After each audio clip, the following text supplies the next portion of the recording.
Bonjour à tous et à tous et bienvenue dans cette nouvelle vidéo. Aujourd'hui, on va faire une nouvelle critique cinéma. Aujourd'hui, on va parler de La planète des singes Suprématie, donc le troisième épisode de la saga de reboot de La planète des singes. Ça commence à devenir un peu compliqué. Après un premier film qui s'appelait La planète des singes, les origines, réalisé par Rupert Sanders, ensuite un deuxième film réalisé par Matt Reeves qui s'appelait La planète des singes, l'affrontement, voici La planète des singes, Suprématie. Et alors de quoi ça parle et qu'est-ce que ça vaut? La planète des singes, Suprématie, c'est sorti le 2 août, c'est réalisé par Matt Reeves encore une fois, c'est avec Andy Serkis et Woody Harrelson. On y suit un groupe de singes mené par César, qu'on avait déjà découvert dans les origines. Ce groupe de singes est traqué par une armée humaine qui compte bien les éradiquer, coûte que coûte. Donc après les origines et après l'affrontement, on arrive à la fin d'un cycle, puisque c'est la fin de la trilogie qui avait été démarrée, je crois que c'était en 2011, je me rappelle plus exactement. Et donc c'est la fin d'une épopée, c'est a priori la dernière fois qu'on verra la planète des singes, en tout cas sous cette forme-là. Ça conclut le périple de César d'une manière assez grandiloquente, hein. On va pas se mentir, puisque l'objectif c'est évidemment à la mode hollywoodienne, c'est de faire du toujours plus, donc avec du grand spectacle bien sûr, énormément d'action, mais pas que, parce que Matt Reeves réussit le tour de force qu'il n'avait pas encore réussi il n'avait pas encore réussi à convaincre la Fox dans le premier film que lui a réalisé, donc l'affrontement. À la base, lui, son objectif, c'était de réaliser un film du point de vue des singes, uniquement du point de vue des singes. Et alors, il y avait des bribes de cette idée-là dans l'affrontement, mais il n'avait pas encore réussi à mettre en place l'intégralité de ce qu'il voulait. Et au final, c'est dans Suprématie qu'il réussit à le faire. Et donc de bout en bout, le film est réalisé du point de vue des singes.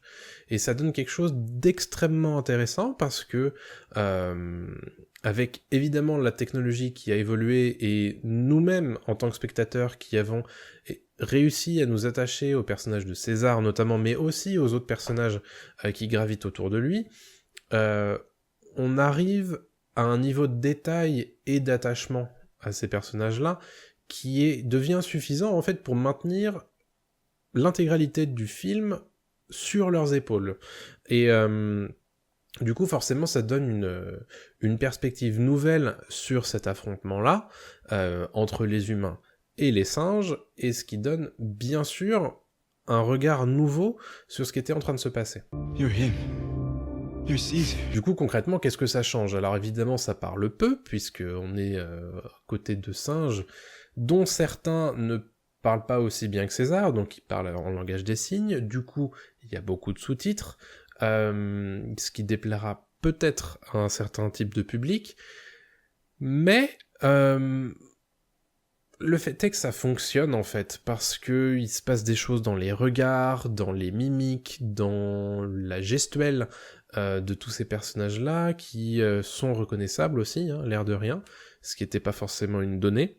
Alors bien sûr, la motion capture est omniprésente, du coup, autour d'Andy Serkis et de César, et des autres singes, bien sûr, mais là où c'est très intéressant, et c'est très important de le noter, c'est que, bien sûr, il y a de la mocap, mais c'est de la mocap qui est faite, la plupart du temps, dans des environnements qui sont naturels. Mention spéciale pour les décors qui ont été choisis pour donner vie, encore une fois, à cette aventure et à cet univers-là, parce qu'on a vraiment voilà ce côté un peu... parce que c'est l'air de rien, c'est l'histoire d'une société post-apocalyptique, une société donc simiesque et humaine post-apocalyptique, et donc forcément il y a des...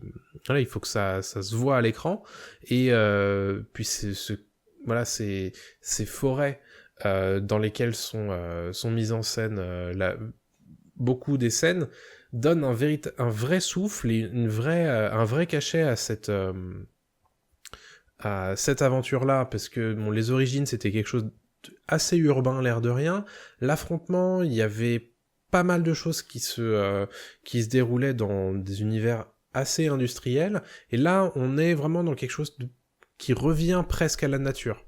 Et ça, c'est intéressant, et ça donne encore une fois une identité nouvelle à cette aventure-là. Tell your colonel, we are not savages. Et force est de constater que ça marche très bien, parce que les singes, comme je vous le disais, sont hyper détaillés, et encore une fois, il y a une prouesse technique qui est mise en place, c'est-à-dire que là, déjà, où les 2 précédents films réussissaient à vous faire croire à ces personnages-là, en plus, on arrive à une capacité à mettre le petit détail là où il faut, c'est-à-dire qu'il y a pas mal de moments, enfin il y a pas mal, il y a quelques scènes enneigées, et on voit la neige se déposer sur les poils des singes. Enfin, bon, je vais pas vous faire le trip du waouh, c'est impressionnant techniquement et tout, mais le fait est que ça rajoute quand même cette espèce de surcouche de suspension d'incrédulité, l'air de rien, parce que c'est quand même pas une donnée qu'on réussisse à se passionner pour une histoire qui met en scène des singes.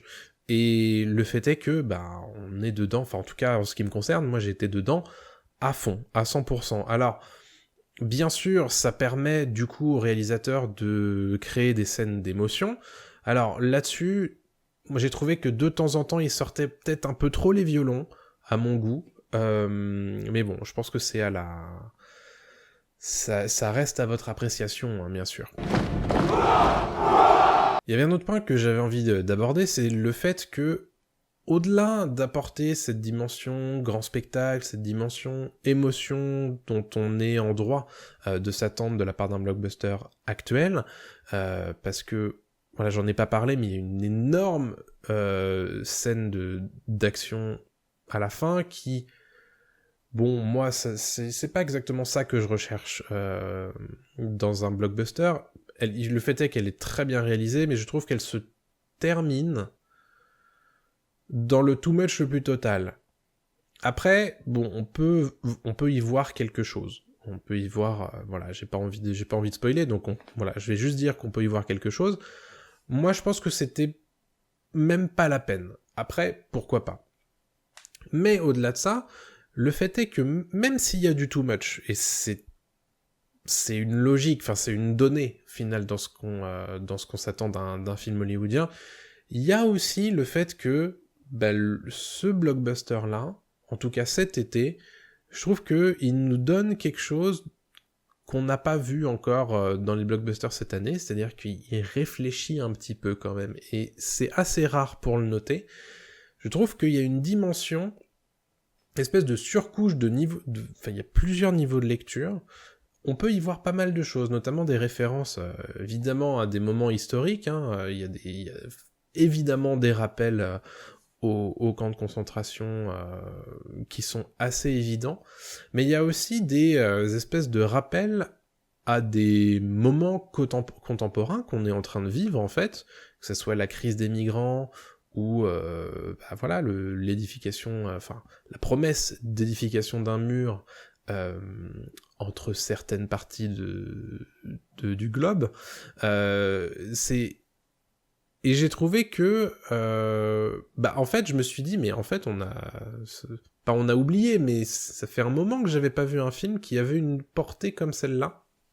Enfin, un blockbuster américain qui avait cette portée-là, parce que voilà, sinon je vais me faire cracher dessus. Et ça fait du bien en fait de voir en fait ces petits détails-là.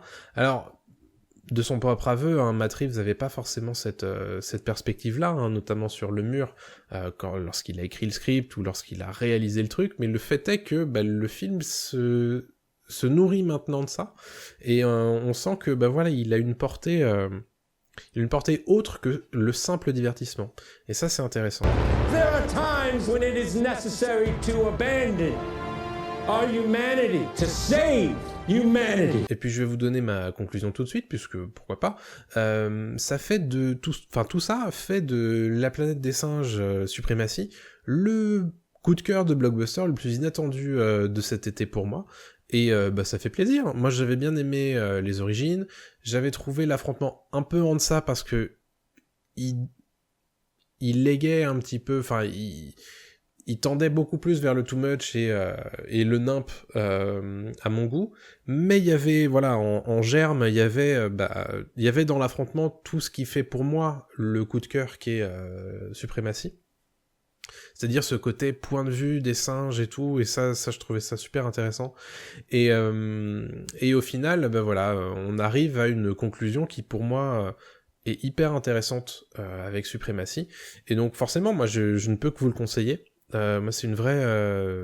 c'est pas une révélation parce que j'aimais bien, mais on est sur un vrai bon moment à passer. On va quand même lister un point négatif, qui est la bande originale. J'ai trouvé qu'elle était beaucoup trop répétitive, et au final en fait moi je regrette de temps en temps que à Hollywood on n'ait plus vraiment de grands thèmes musicaux qui soient répétés dans un film assez régulièrement. Là le fait est que pour le coup c'est le cas. Le problème c'est que le thème il est pas ouf, du coup ça rend les choses pas forcément agréable à la longue, quoi.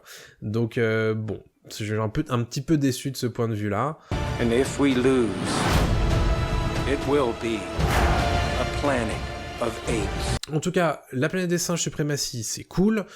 En revanche, si le film a du succès, que ce soit critique ou commercial, j'espère que sera évité l'écueil qui est, pour le coup, immense, de continuer à exploiter le filon. Et pour moi, en fait, en faire un 4e, ça serait clairement épuiser le filon. Je sais pas comment ils pourront faire un truc qui prolongerait... voilà, je pense qu'il faut éviter. En tout cas, bon, si jamais ils le font, j'espère qu'ils me surprendront, mais un petit peu dubitatif. En tout cas, si les trailers vous bottent, si ce que je vous en ai dit a l'air de vous plaire, n'hésitez pas à aller voir La planète des singes Suprématie et à venir me dire dans les commentaires ce que vous en avez pensé, et bien sûr à vous abonner à la chaîne. On se redonne rendez-vous très bientôt, plutôt à la fin de mes vacances, donc moi je reviens fin août, donc a priori on devrait reprendre les business as usual au niveau du mois de septembre. Donc je vous souhaite, quant à moi, de bonnes vacances si vous en avez, bon courage si vous travaillez.